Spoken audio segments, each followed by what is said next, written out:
Welcome to Wicked Shizuku's Reviews, bringing you a southern perspective on books, movies, music, and much, much more.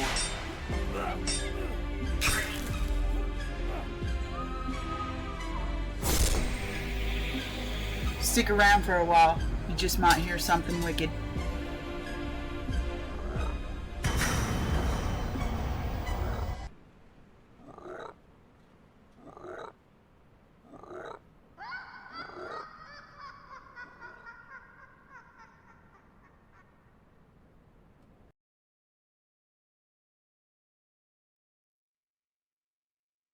Hello again, pretties, and welcome to episode 31 of Wicked Shizuku's Reviews Reads. This is coming to Monday playlist, and like always, I will be reading an inaugural address. That is a promise. I will be reading an inaugural address for every Monday episode for the sole reason that I find it that important that everyone know what our former presidents once said upon their inauguration as president of the United States. And I don't know exactly how I'm going to get any of the inaugural addresses after Kennedy because they were televised from there. So what we will probably do, what I'm thinking, is that I will look in the Wayback Machine and find all of those inaugural addresses so that we can watch them from after Kennedy, Johnson, Nixon. Yeah. So from Nixon on, we would be going we'll be going with the actual videos. So once I actually get up to Kennedy, I will let you know, and as long as I still have something to read for you, that's what we will do in place of this particular book when we get finished. So and for this particular episode, I'm not going to do Scottish fairy tale tonight, and I'm not doing any science tonight. So it's just an inaugural address and a eulogy of Ovid. So I really hope you enjoy, and we shall jump right into it. So we were, last time we were in a Monday read, which has been a long time. We were just finishing one of Madison's second address. So we shall be going with, we will be traveling back in time to the days of James Monroe and the day that he went into the presidency. His first inaugural address, James Monroe. I'll show you his portrait quick.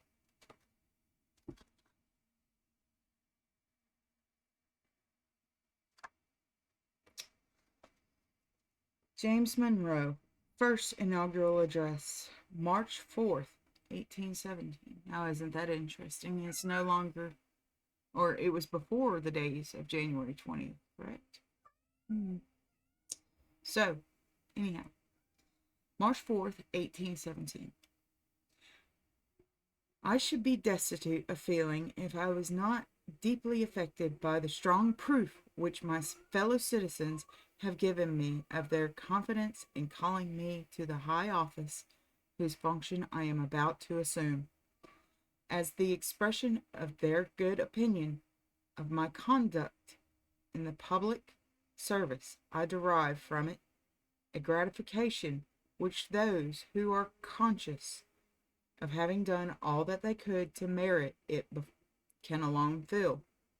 My sensibility is increased by a just estimate of the importance of the trust and of the nature and extent of its duties, with the proper discharge of which the highest interests of a great and free people are intimately connected. Conscious of my own deficiency. Conscious of my own deficiency, I cannot enter on these duties without great anxiety for the result. From a just responsibility I will never shrink, calculating with confidence that my best efforts to promote the public welfare, my motives will always be duly appreciated, and my conduct be viewed with that candor and indulgence which I have experienced in other stations. In commencing the duties of the chief executive office, it has been the practice of the distinguished men who have gone before me to explain the principles which would govern them in their respective administrations.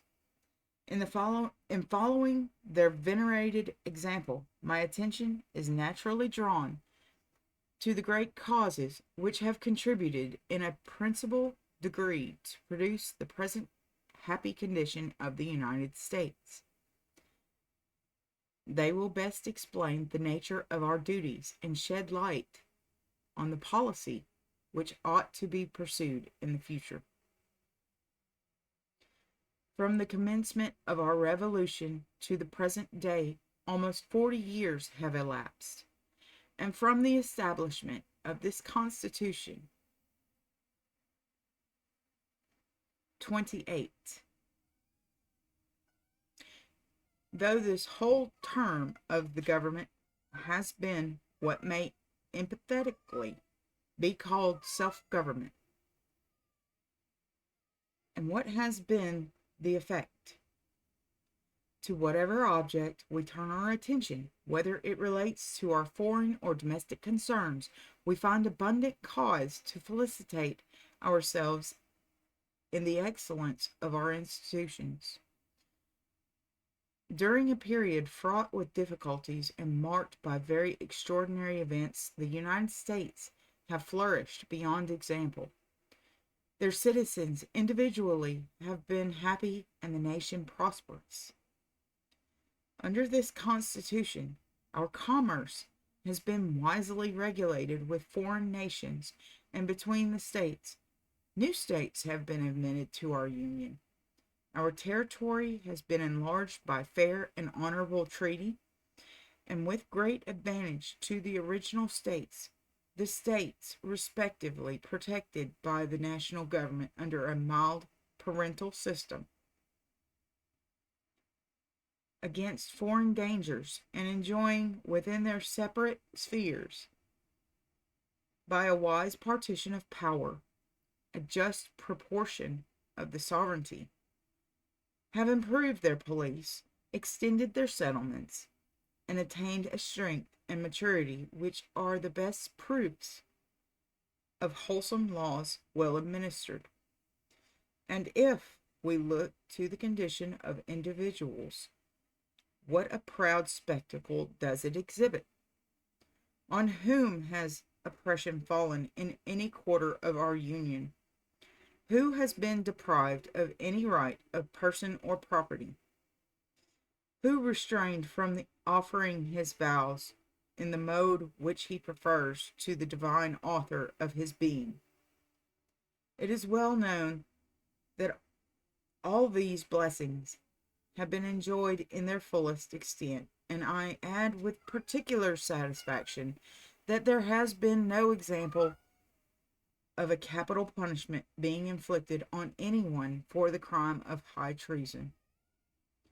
Some who might admit the competency of our government to these beneficent duties might doubt in it trials which put to the test its strength and efficiency as a member of the great community of nations. Here, too, experience has afforded us the most satisfactory proof in its favor. Just as this Constitution was put into action, several of the principal states of Europe had become much agitated, and some of them seriously convulsed. Destructive wars ensued, which have of late been terminated. In the course of these conflicts, the United States received great injury from several of the parties. It was their interest to stand aloof from the contest, to demand justice from the party committing the injury, and to cultivate, by a fair and honorable conduct, the friendship of all. War became at length inevitable, and the result has shown that our government is equal to that, the greatest of trials, under the most unfavorable circumstances, of the virtue of the people and of the heroic exploits of the army, the navy, and the militia. I need not speak. Such, then, is the happy government under which we live, a government adequate to every purpose for which the social compact is formed, a government elective in all its branches, under which every citizen may by his merit obtain the highest trust recognized by the Constitution, which contains within it no cause of discord, none to put at variance one portion of the community with another, a government which protects every citizen in the full enjoyment of his rights, and is able to protect the nation against injustice from foreign wars. Other considerations of the highest importance admonish us to cherish our Union and to cling to the government which supports it. Fortunate as we are in our political institutions, we have not been less so in other circumstances, on which our prosperity and happiness essentially depend. Situated within the temperate zone, and extending through many degrees of latitude along the Atlantic, the United States enjoys all the varieties of climate, and every production incident to that portion of the globe, penetrating internally to the Great Lakes and beyond the sources of the great rivers which communicate through our whole interior. No country was ever happier with the respect to its domain. Blessed, too, with a fertile soil, our produce has always been very abundant, leaving, even in years the least favorable, a surplus for the wants of our fellow men in other countries. Such is our particular felicity that there is not a part of our Union that is not particularly interested in preserving it. The great agricultural interest of the nation prospers under its protection. Local interests are not less fostered by it.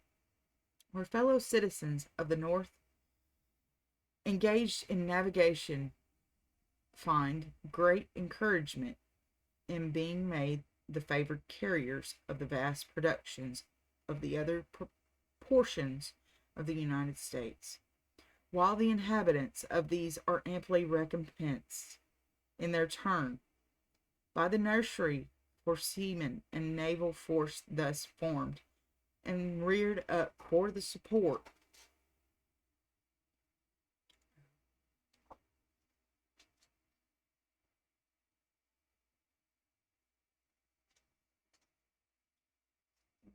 Oh, I lost my place. Sorry, everyone.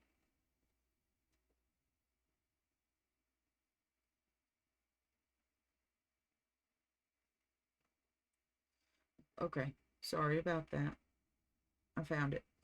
By the nursery for seamen and naval force thus formed and reared up for the support of our common rights, our manufacturers find a generous encouragement by the policy which patronizes domestic industry, and the surplus of our produce a steady and profitable market by local wants in less favored parts at home. Such, then, being the highly favored condition of our country, it is the interest of every citizen to maintain it. What are the dangers which menace us? If any exist, they ought to be ascertained and guarded against. In explaining my sentiments on this subject, it may be asked, what raised us to the present happy state?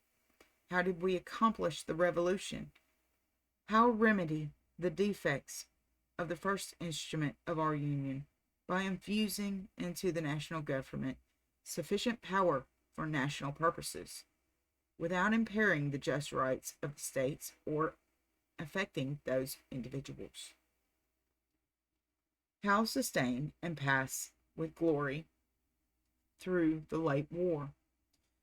The government has been in the hands of the people, to the people, therefore, and to the faithful and able depositories of their trust is the credit due. Had the people of the United States been educated in different principles, had they been less intelligent, less independent, or less virtuous, can it be believed that we should have maintained the same steady and consistent career, or even blessed with the same success? While then the constituent body remains its present sound and healthful state, everything will be safe. They will choose competent and faithful representatives for every department. It is only when the people become ignorant and corrupt, when they degenerate into a populace, that they are incapable of exercising the sovereignty. Usurpation is then an easy attainment, and an usurper soon found. The people themselves become the willing instruments of their own debasement and ruin. Let us then look to the great cause, and endeavor to preserve it in full force. Let us, by all wise and constitutional measures, promote intelligence among the people as the best means of preserving our liberties. Dangers from abroad are not less deserving of attention. Experiencing the fortune of other nations, the United States may be again involved in war, and it may, in that event, be the object of the adverse party to overset our government, to break our union, and to demolish us as a nation. Our distance from Europe and the just, moderate, and pacific policy of our government may form some security against these dangers, but they ought to be anticipated and guarded against. Many of our citizens are engaged in commerce and navigation, and all of them are in a certain degree dependent upon their prosperous state. Many are engaged in the fisheries. These interests are exposed to invasion in the wars between other powers, and we should disregard the faithful admonition of experience if we did not expect it. We must support our rights or lose our character, and with it, perhaps, our liberties. A people who fail to do it can scarcely be said to hold a place among independent nations. National honor is a national property of the highest value. The sentiment in the mind of every citizen is national strength. It ought, therefore, to be cherished. To secure us against these dangers, our coast and inland frontiers should be fortified, our army and navy regulated upon just principles as to the force of each, be kept in perfect order, and our militia be placed on the best practicable footing.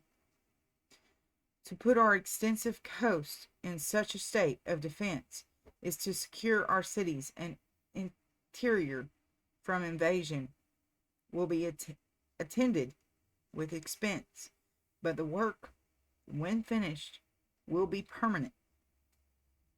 And it is fair to presume that a single campaign of invasion by a naval force superior to their own, aided by a few thousand land troops, would expose us to greater expense without taking into the estimate the loss of property and distress of our citizens, than would be sufficient for this great work. Our land and naval forces should be moderate but adequate to the necessary purposes. The former to garrison and preserve our fortifications and to meet the first invasions of a foreign foe, and while constituting the elements of a greater force, to preserve the science as well as all the necessary implements of war in a state to be brought into activity in the event of war. The latter retained within the limits proper in a state of peace might aid in maintaining the neutrality of the United States with dignity in the wars of other powers and in saving the property of their citizens from spoliation. In time of war, with the enlargement of which the great naval resources of the country render it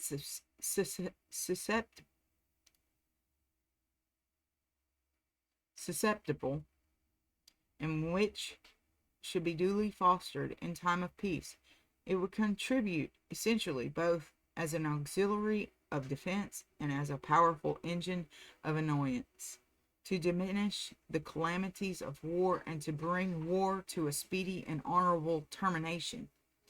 But it ought always to be held prominently in the view that the safety of these states and of everything dear to a free people must depend in an eminent degree on the militia.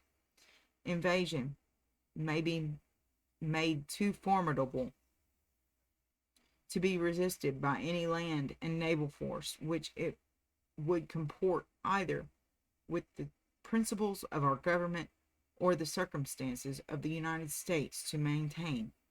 In such cases, recourse must be had to the great body of the people, and in a manner to produce the best effect.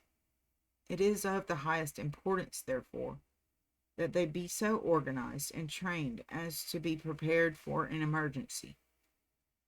Any emergency.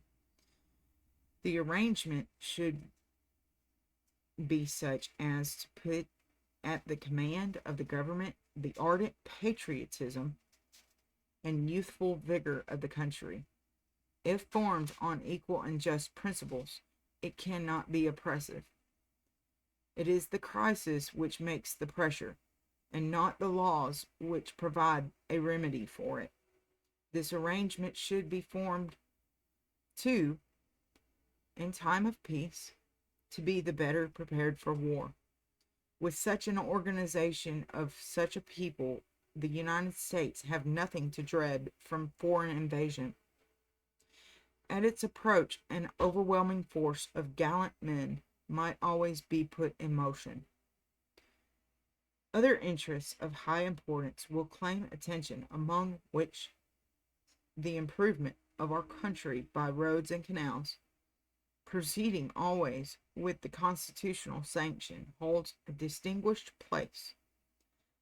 By thus facilitating the intercourse between the states, we shall add much to the convenience and comfort of our fellow citizens, much to the ornament of the country, and what is of greater importance, we shall shorten distances, and by making each part more accessible to and dependent on the other, we shall bind the Union more closely together.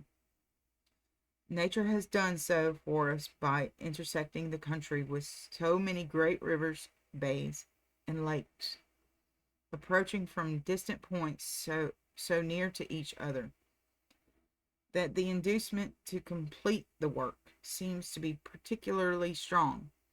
A more interesting spectacle was perhaps never seen than is exhibited within the limits of the United States.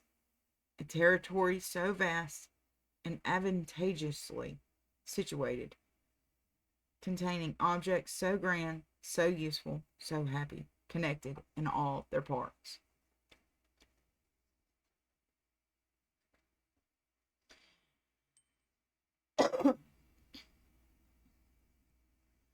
Our manufacturers will likewise require the systematic and fostering care of the government. Possessing, as we do, the raw materials, the fruit of our own soil and industry, we ought not to depend in the degree we have done on supplies from other countries. While we are thus dependent, the sudden event of war, unsought and unexpected, cannot fail to plunge us into the most serious difficulties. It is important, too, that the capital which nourishes our manufacturers should be domestic, as its influence in that case, instead of exhausting, as it may do in foreign hands, would be felt advantageously on agriculture and every other branch of industry. Equally important is it to provide at home a market for our raw materials, as by extending the competition it will enhance the price and protect the cultivator against the casualties incident to foreign markets.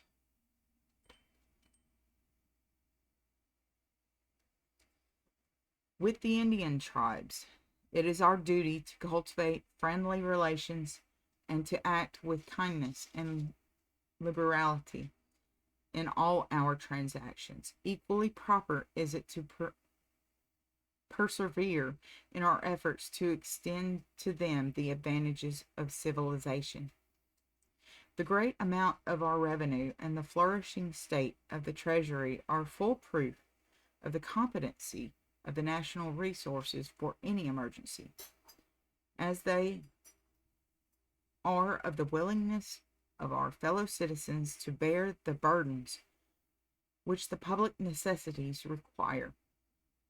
The vast amount of vacant lands, the value of which daily augments,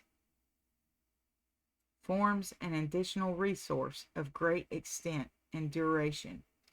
These resources, besides accomplishing every other necessary purpose, put it completely in the power of the United States to discharge the national debt at an early period.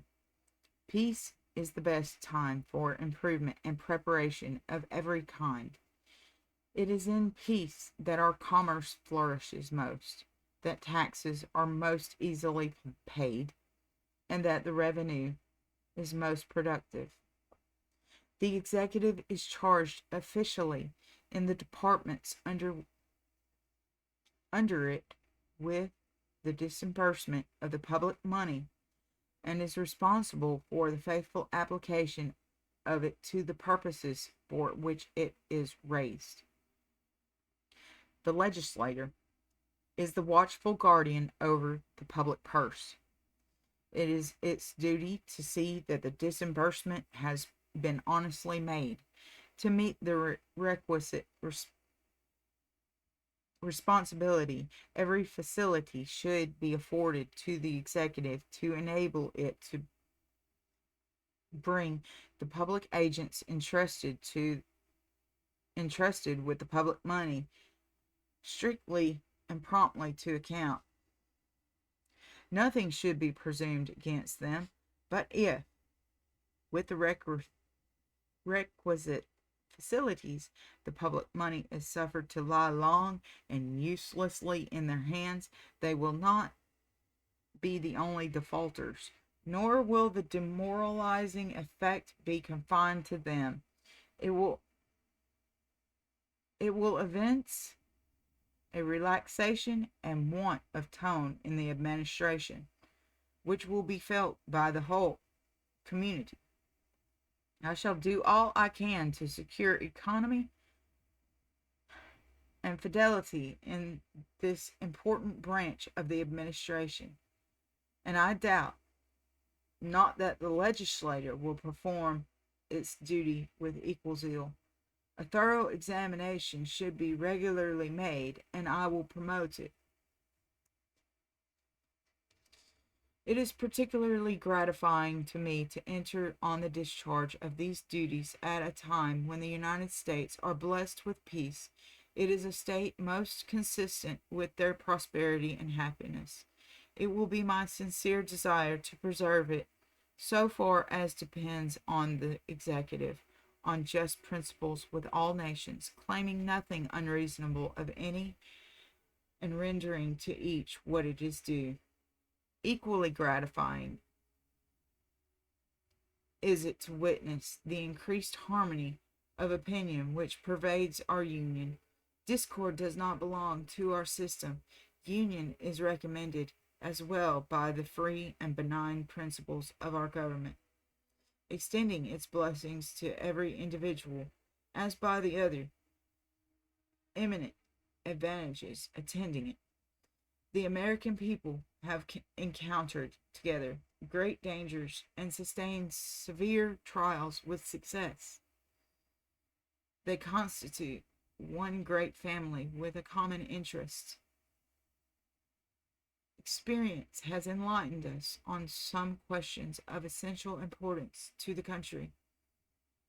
The progress has been slow, dictated by a just reflection and a faithful regard to every interest connected with it, to promote this harmony in accord with the principles of our republican government, and in a manner to give them the most complete effect, and to advance in all other respects the best interests of our Union, will be the object of my constant and zealous exertions.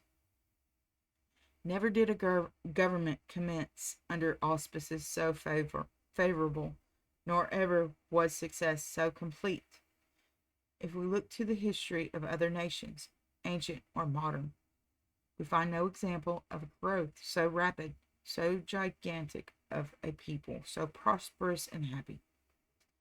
In contemplating what we have still to perform, the heart of every citizen must expand with joy when he reflects how near our government has approached to perfection, that in respect to it we have no essential improvement to make, that the great object is to preserve it in the essential principles and features which characterize it, and that is to be done by preserving the virtue and enlightening the minds of the people, and as a security against foreign dangers to adopt such arrangements as are indispensable to the support of our independence, our rights, and liberties.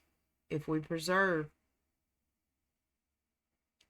in the career in which we have advanced so far, and in the path already traced, we cannot fail, under the favor of a gracious providence, to attain the high destiny which seems to await us. In the administrations of the illustrious men who have preceded me in this high station, with some of whom I have been connected by the closest ties from early life, examples are presented which will always be found highly instructive and useful to their successors. From these I shall endeavor to derive all of the advantages which they may afford. Of my immediate predecessor, under whom so important a portion of this great and successful experiment has been made, I shall be pardoned for expressing my earnest wishes that he may long enjoy his retirement in the affections of a grateful country, the best reward of exalted talents, and the most faithful and meritorious service relying on the aid to be derived from the other departments of the government, I enter on the trusts to which I have been called by the suffrages of my fellow citizens, with my fervent prayers to the Almighty that He will be graciously pleased to continue to us that protection which He has already so conspicuously displayed in our favor.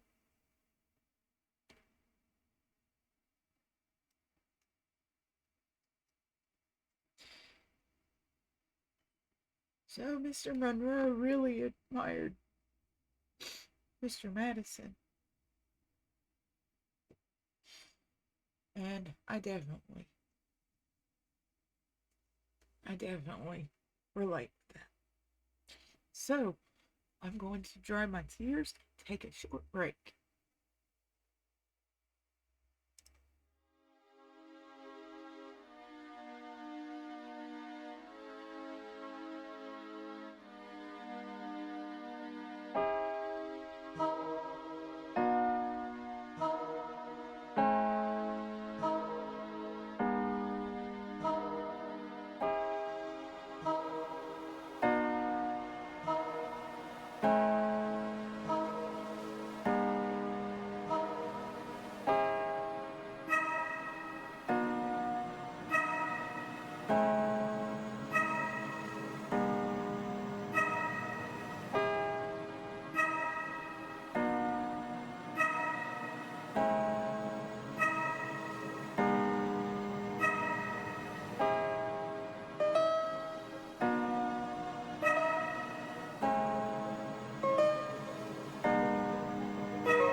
And welcome back, and I will be carrying on with Ovid's Art of Love.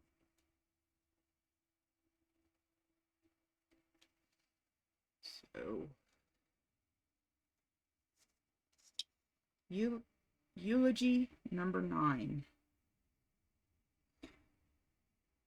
He compareth love with war.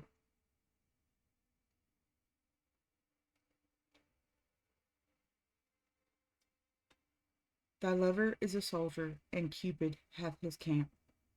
Ay, believe me, Atticus, every lover is a soldier. The age which suiteth war is also favorable to Venus. A fig for an elderly soldier, a fig for an elderly lover.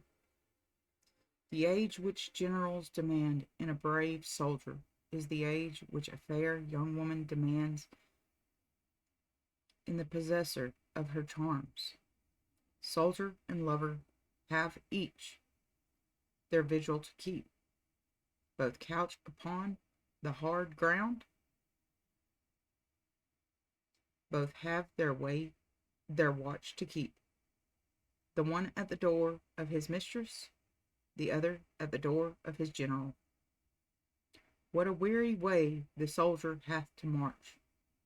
And the lover, when his mistress is exiled, will follow her with a stout heart to the uttermost limits of the world. He will fare over the loftiest mountains and over rivers swollen with rains. He will cleave his way through the snowdrifts. Is he compelled to cross the seas? He will not plead that the tempests are let loose, nor will he wait till the weather be propitious for setting sail. Who but a soldier or a lover will brave the chill nights and the torrents of mingled snow and rain? The one is sent forward as a scout towards the enemy. The other keepeth watch upon his rival as upon a foe. The one lays siege to warlike cities, the other to the dwelling of his inexorable mistress. One beats down gates, the other doors. Oftentimes it hath brought victory to catch the foe asleep, and to slaughter, sword in hand, an unarmed host. Thus did the fierce battalions of the Thracian race fall, and you, ye captured steeds, forsook your lord.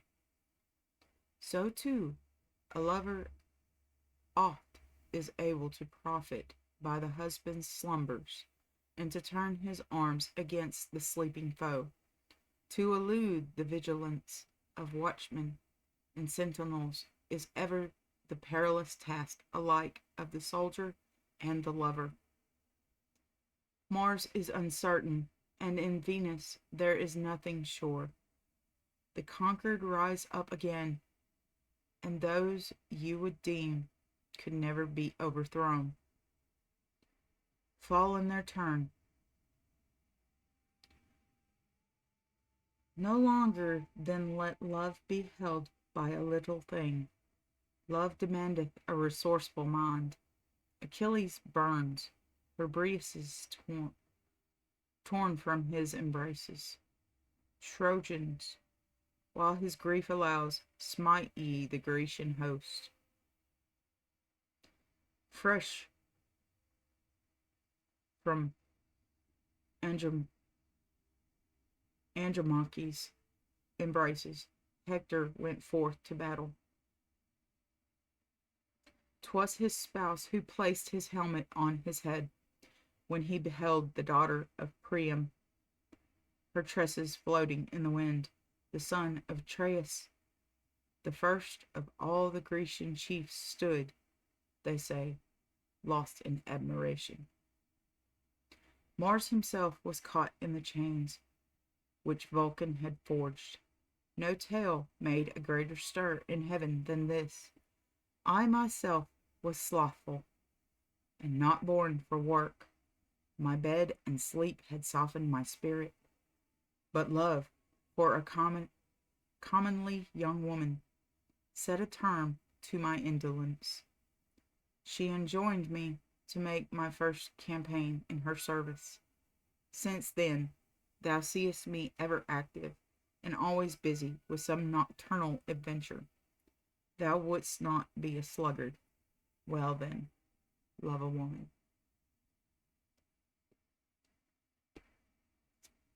So, that was a little bit better this time around, and I hope you enjoyed episode 31.